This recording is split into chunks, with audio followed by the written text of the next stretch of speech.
Assalamualaikum warahmatullahi wabarakatuh. Perkenalkan, nama saya Windy Puspitasari dari Prodi Teknik Industri semester 4 Fakultas Teknologi Industri Universitas Nahdlatul Ulama Al-Ghazali Cilacap. Baik, di sini saya akan memaparkan tugas pengetahuan industri. Teknologi produksi bersih. Pengertian produksi bersih merupakan sebuah strategi pengolahan lingkungan yang bersifat preventif dan terpadu yang perlu diterapkan secara terus-menerus pada proses produksi daur hidup produk dengan tujuan mengurangi resiko terhadap manusia dan lingkungan.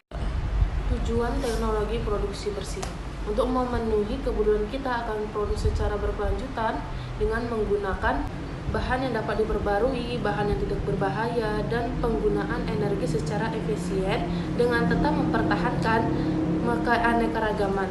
Sistem produksi bersih berjalan dengan pengurangan penggunaan bahan, air, dan energi. Selanjutnya, konsep teknologi bersih. Mengenai definisi dari teknologi bersih secara universal, sebetulnya belum ada persetujuan. Akan tetapi, konsensus secara umum bahwa tujuannya adalah mereduksi tingkat emisi pencemar dan produksi limbah pada sumbernya, dan membuat efisien dari penggunaan bahan baku, energi, dan utilitas, sehingga pada akhirnya dapat memproduksi dampak negatif terhadap lingkungan atau Waste Don't Destroy 1994. Hal ini sesuai dengan falsafah mencegah lebih baik daripada mengobati. Prevention is better than cure.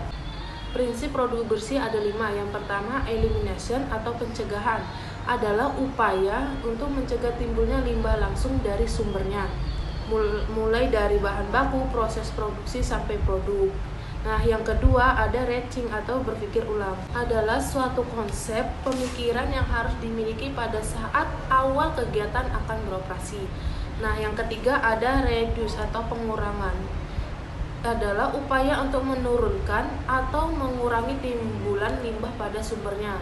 Yang keempat ada reuse atau pakai ulang atau penggunaan kembali, yaitu ada upaya yang memungkinkan suatu limbah dapat digunakan kembali tanpa perlakuan fisika, kimia, atau biologi. Yang kelima adalah recycle atau daur ulang.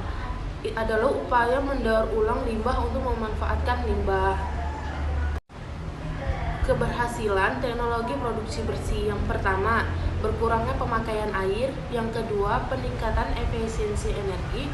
Yang ketiga, adanya pengenangan limbah industri yang bisa dimanfaatkan sebagai bahan baku. Yang keempat, adanya penurunan limbah industri cair maupun padat sehingga kapasitas instalasi pengolahan air limbah atau sering disebut IPAL dan insinerator berlebih. Kendala penerapan produksi bersih. Yang pertama, kendala teknologi. Yang kedua, kendala sumber daya. Yang ketiga, kendala ekonomi yang timbul apabila kalangan usaha tidak merasa mendapatkan keuntungan dalam penerapan produksi bersih manusianya. Baik, sekian pemaparan tugas dari saya. Kurang dan lebihnya saya mohon maaf. Wassalamualaikum warahmatullahi wabarakatuh.